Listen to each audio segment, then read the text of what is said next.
Gopi Jana Vallabha Girivardhari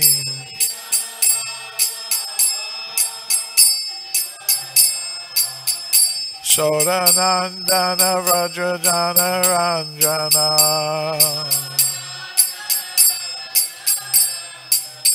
Yamuna Tira Vanachari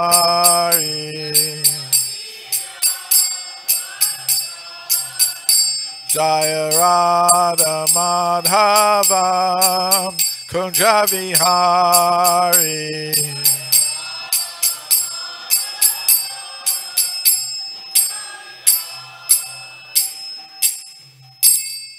Jayam Vishnupad Paramahamsa Parvajakacharya Astar Sata Sri Srimad His Divine Grace A.C. Bhaktivedanta Swami Prabhupada Ki Jai Ananta Koti Vaishnavinda Ki Jai ISKCON Founder Acharya Srila Prabhupada Ki Jai Grantaraj Srimad Bhagavatam Ki Jai Gaur Premananda Samaveda Bhaktivinda Ki Jai. All glories to the assembled devotees. All glories to the assembled devotees. All glories to the assembled devotees. All glories to Sri Sri Guru and Gauranga. Glories to Srila Prabhupada.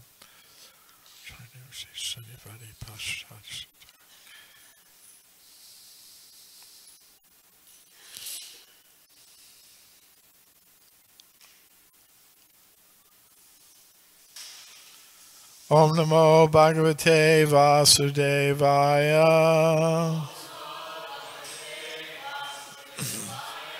Om Namo Bhagavate Vasudevaya. Om Namo Bhagavate Vasudevaya. Srimad Bhagavatam, Canto 1, Chapter 7, The Son of Drona Punished, Text 11. Harer Gunachipta Matir Bhagavan Padarayanahi Adyagan Mahad Akyanam Nityam Vishnu Jana Priyaha Harer Guna Chipta Matir Bhagavan Badarayanahi Adyagan Mahadakyanam Nityam Vishnu Jana Priyaha Harer Guna Chipta Matir Bhagavan Badarayanahi Adyagan Mahadakyanam Nityam Vishnu Jana Priyaha Harer Guna Chipta Matir Bhagavan Badarayanahi Adyagan Mahadakyanam Nityam Vishnu Jana Priyaha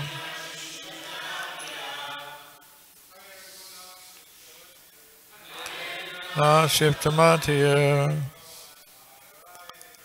Bhagavan Badarayanahi Adyagan Mahadakyanam Nityam Vishnu Jana Priyaha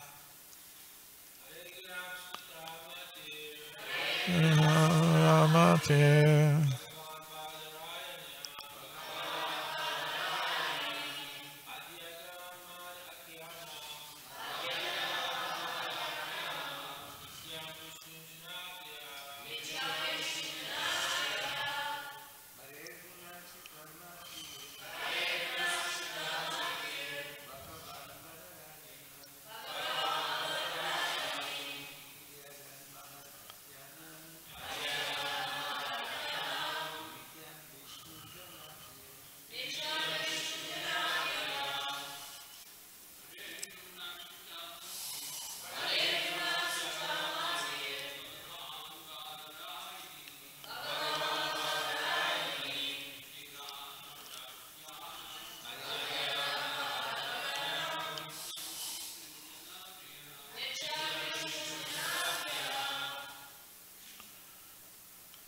Vaishnavis.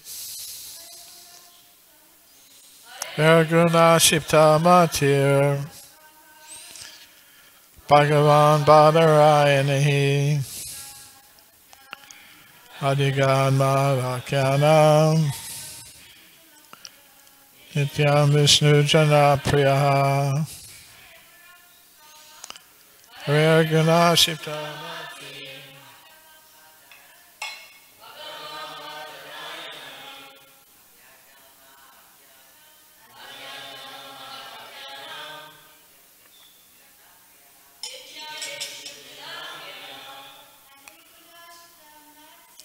Hare Guna Shipta Matir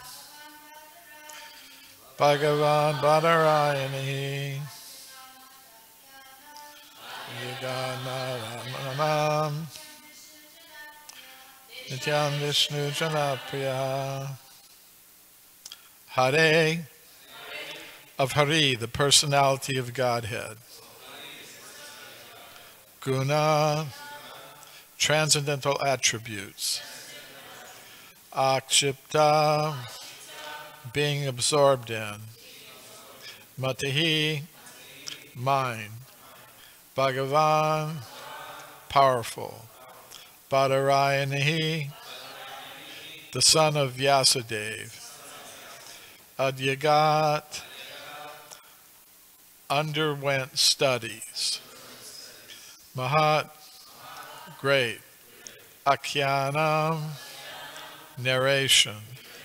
Nityam, regularly. Vishnu Jana, devotees of the Lord. Priyaha, beloved. Translation and purport by His Divine Grace A.C. Bhaktivedanta Swami Prabhupada. Translation. Srila Shukadev Goswami, son of Srila Vyasadeva, was not only transcendently powerful, he was also very dear to the devotees of the Lord.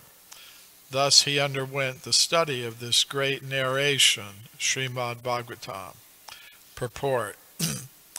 According to Brahmavaivarta Purana, Srila Shukadev Goswami was a liberated soul even within the womb of his mother. Srila Vyasadeva knew that the child, after his birth, would not stay at home. Therefore, he, Vyasadeva, impressed upon him the synopsis of the Bhagavatam so that the child could be made attached to the transcendental activities of the Lord. After his birth, the child was still more educated in the subject of the Bhagavatam by recitation of the actual poems. The idea is that generally the liberated souls are attached to the feature of impersonal Brahman with a monistic view of becoming one with the Supreme Whole. But by the association of pure devotees like Vyasadeva, even the liberated soul becomes attracted to the transcendental qualities of the Lord. By the mercy of Sri Narada, Srila Vyasadeva was able to narrate the great epic of Srimad Bhagavatam, and by the mercy of Vyasadeva, Srila Shukadev Goswami was able to grasp the import. The transcendental qualities of the Lord are so attractive that Srila Shukadev Goswami became detached from being completely absorbed in impersonal Brahman and positively took up the personal activity of the Lord. Practically, he was thrown from the impersonal conception of the Absolute, thinking within himself that he had simply wasted so much time in devoting himself to the impersonal feature of the Supreme. Or in other words, he realized more transcendental bliss with the personal feature than the impersonal. And from that time, not only did he himself become very dear to the Vishnu Janas, or the devotees of the Lord, but also the Vishnu Janas became very dear to him. The devotees of the Lord, who do not wish to kill the individuality of the living entities and who desire to become personal servitors of the Lord, do not very much like the impersonalist. And similarly, the impersonalists, who desire to become one with the Supreme, are unable to evaluate the devotees of the Lord. Thus, from time immemorial, these two transcendental pilgrims have sometimes been competitors. In other words, each of them likes to keep separate from the other because of the ultimate personal and impersonal realizations. Therefore, it appears that Srila Shukadeva Goswami also had no liking for the devotees, but since he himself became a saturated devotee, he desired always the transcendental association of the Vishnu Janas, and the Vishnu Janas also liked his association, since he became a personal Bhagavat. Thus, both the Son and the Father were completely cognizant of transcendental knowledge in Brahman, and afterwards both of them became absorbed in the personal features of the Supreme Lord. The question as to how Shukadeva Goswami was attracted by the narration of the Bhagavatam is thus completely answered by this shloka. Om Jnana Timirandasya Gyananjana Shalakaya Chakshur Militamena Tasmai Shri Gurave Namaha. Shri Krishna Chaitanya Prabhu Nityananda Shri Advaita Gadadhar Shri Vasadi Gaur Bhaktavinda. Hare Krishna Krishna Krishna Hare Hare, Hare Rama Rama Rama Hare Hare.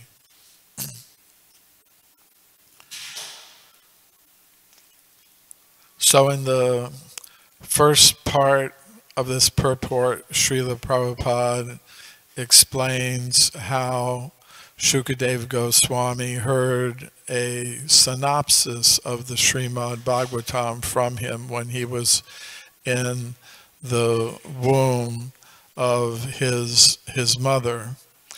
In the 9th canto of Srimad Bhagavatam, Srila Prabhupada, in one of his purports to the verses there, gives some additional information about this episode.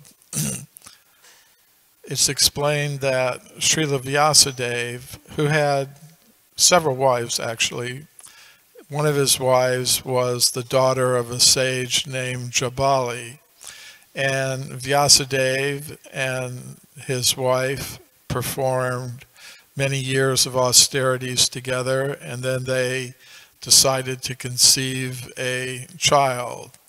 So the child conceived in the womb was Shukadeva Goswami. And he remained in the womb for many years. Sometimes it said 12, sometimes it said 16. But he would not come out from the womb as normally a child does after 9 months. So his father, Vyasadeva, was very concerned, and somehow or other, by their transcendental potency, they were able to communicate with each other. These very powerful personalities can act in some very unusual ways. But Vyasadeva was telling his son that he should come out from the womb of his mother. And the son said, no, I don't want to do that, because then when I come out, I'll be subjected to the influence of Maya, the illusory energy of the Lord, and I'll be engaged in all kinds of unpleasant activities. And Srila Vyasadeva said, no, that won't happen to you. You'll be able to transcend it. And Shukadeva Goswami didn't believe him. He said, well, look at you. You're attached to your wife, children. I don't want that. So he refused to come out. So Srila Vyasadeva went to Dwarka and met Lord Krishna and explained the situation. So Krishna himself went to the ashram of Vyasadeva and convinced Shukadeva Goswami to come out. So he did, but he immediately ran away, and Srila Prabhupada said became a Parivrajacharya, a wandering saintly person. So that information is given there. There are other episodes in the Srimad Bhagavatam where saintly persons receive instruction within the womb. That was the case of Prahlad Maharaj. He received instructions from Narada Muni when he was in the womb of his mother, the wife of the great demon Hiranyakashipu, and thus he became a great devotee of the Lord, even though he was born in the family of demons.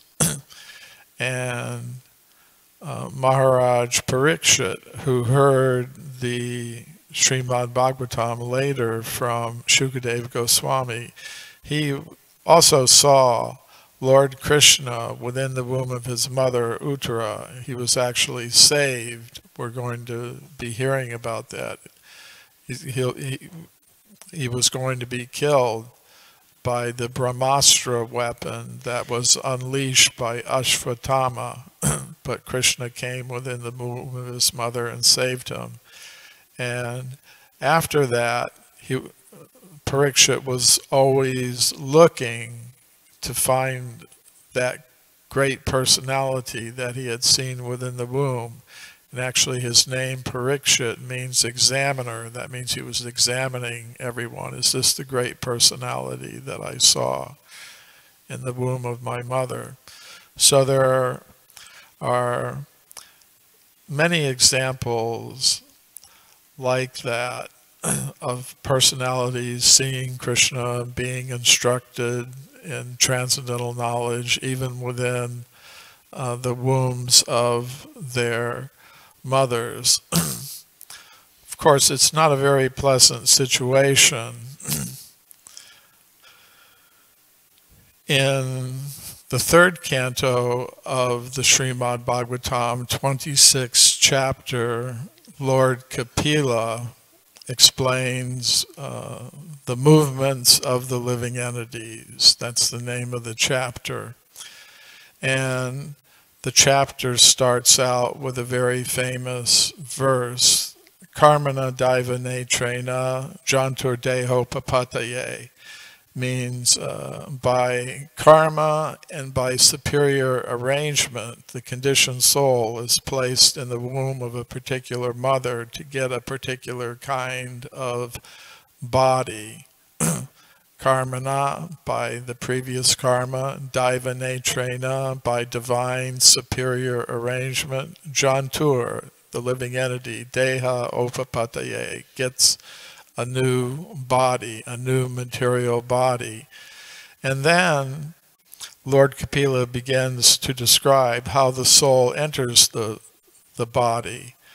The conditioned soul, after leaving one body, enters the semen of the father, and the father injects the semen into the womb of the mother, and the soul enters the embryo, which is in a seed-like state in the beginning. and then gradually it begins to grow. It's very interesting that, in Srimad Bhagavatam, there's a detailed description of how the embryo grows within the body. That in the first month, the head begins to form. In the second month, the arms and legs become distinguished in the body. In the third month, the fingers and toes and fingernails and hair begin to develop. In the fourth month, the bodily tissues begin to differentiate. In the fifth month, some feelings of hunger and thirst begin to awaken in the embryo. In the sixth month, the embryo shifts its position to the right side of the woman's body, the mother's body.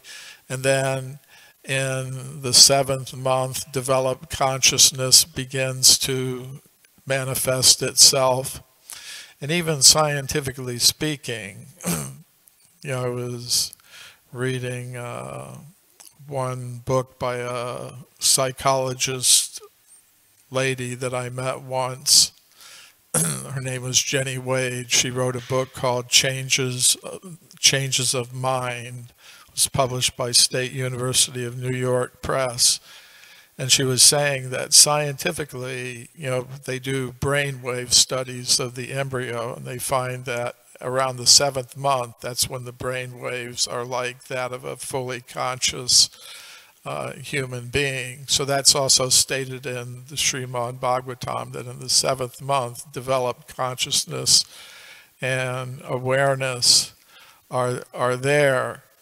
And at that point, the soul in the body of that embryo begins to remember its 100 past lives and begins to reflect on all the sinful activities that were performed that have led to this position of having to be trapped in a womb again, about to take birth again.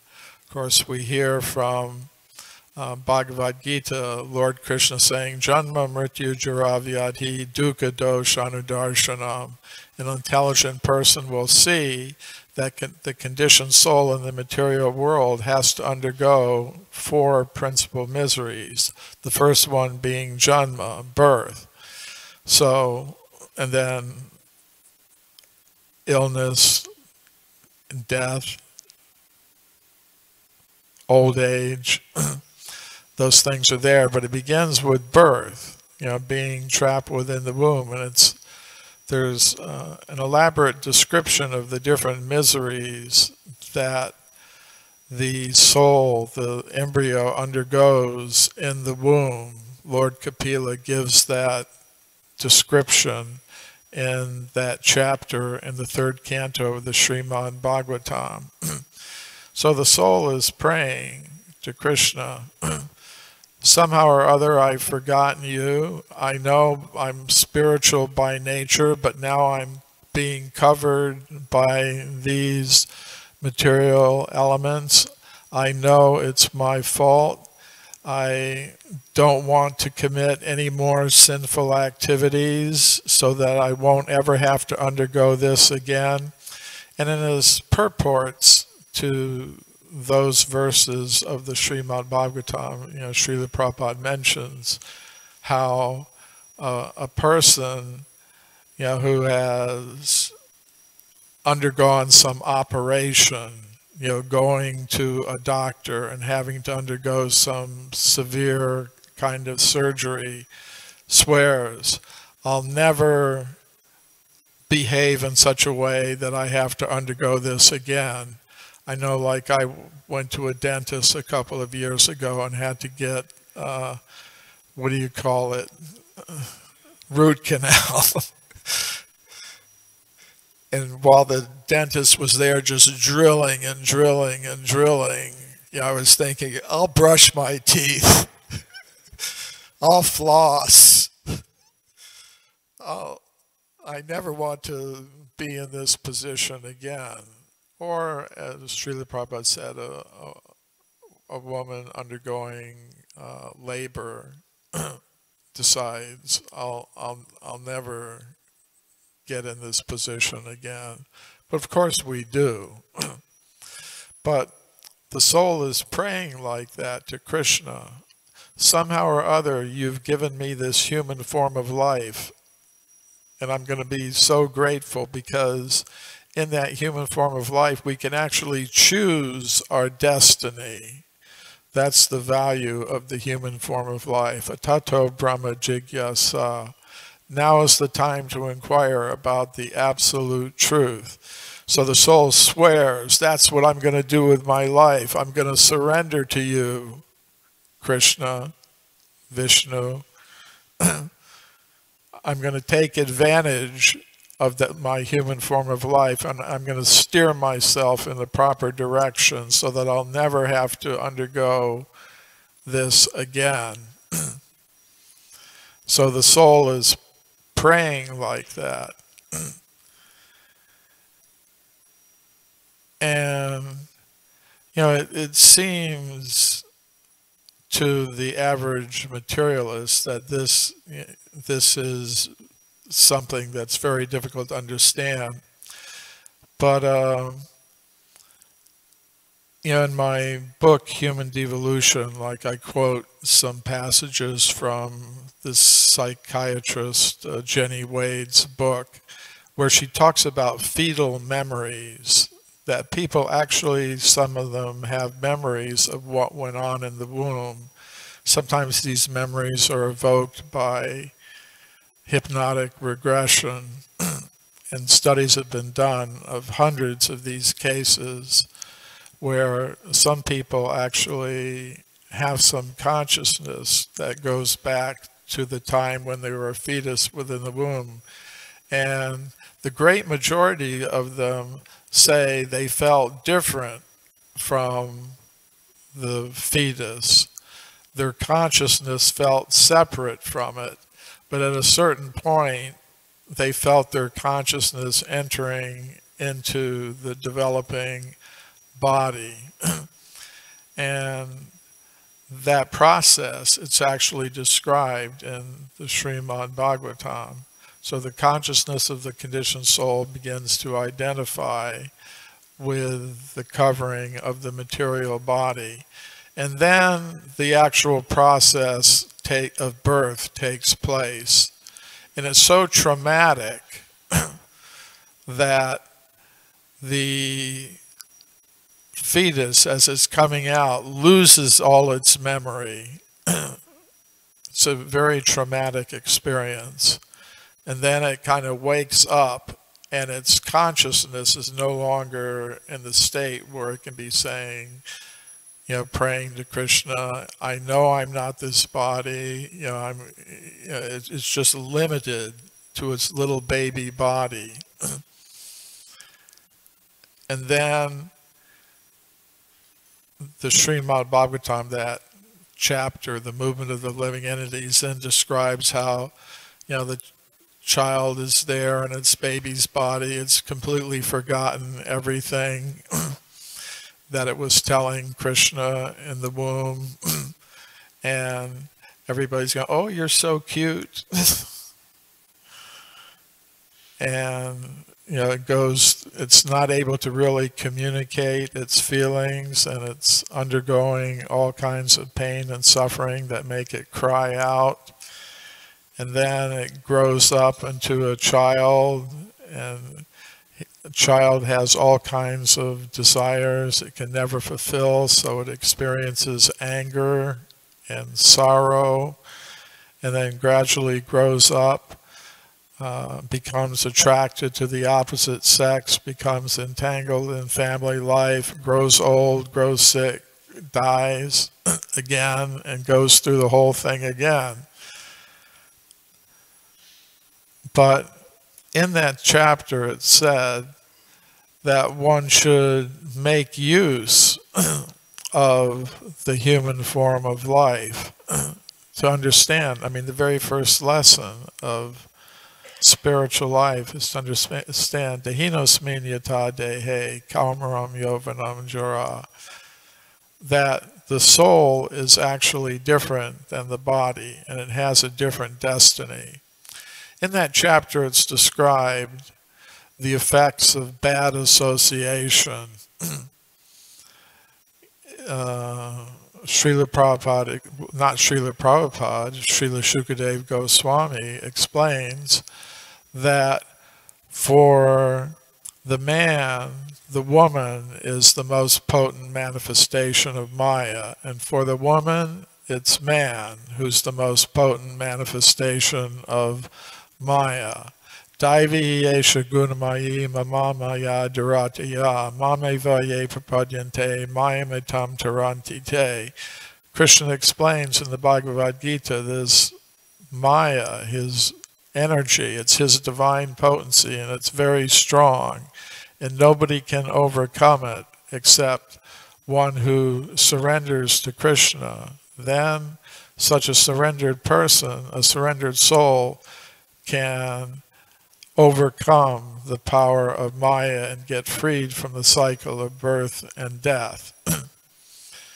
So, in his purports, Srila Prabhupada explains that although the opposite sex can be a source of Maya, so if they both, husband and wife, are both devotees of the Lord, they cooperate and serve Krishna together, understand that they're not just for each other, but they're there to serve Krishna. So then things can be very nice. So the quality of association is very important. We should associate with those who will help us make advancement in Krishna consciousness. Otherwise, association can be very harmful. Lord Chaitanya said, Asat Sangha Tyaga e Vaishnava Achar. Avoiding bad association is the first principle of being a Vaishnava. Sadhu Sangha, Sarva Shastra Koi, Lavamatra Sadhu Sangha, Sarva Siddhi Hoy. Associating with the devotees is the key to spiritual life, and that's why our society was created. Srila Prabhupada said, I could have just given each individual the Hare Krishna mantra and sent them home. So I could have done that. But I created a society, he said, so that devotees can come together and associate with each other and not be subjected to the influence of the non-devotees, because you take on the characteristics of those with whom you associate. So, there was one famous French philosopher, Jean-Paul Sartre, and he said famously once, hell is other people. And in a sense, he's right, that if one associates only with other materialistic people, they're creating a hellish situation in this life and the next.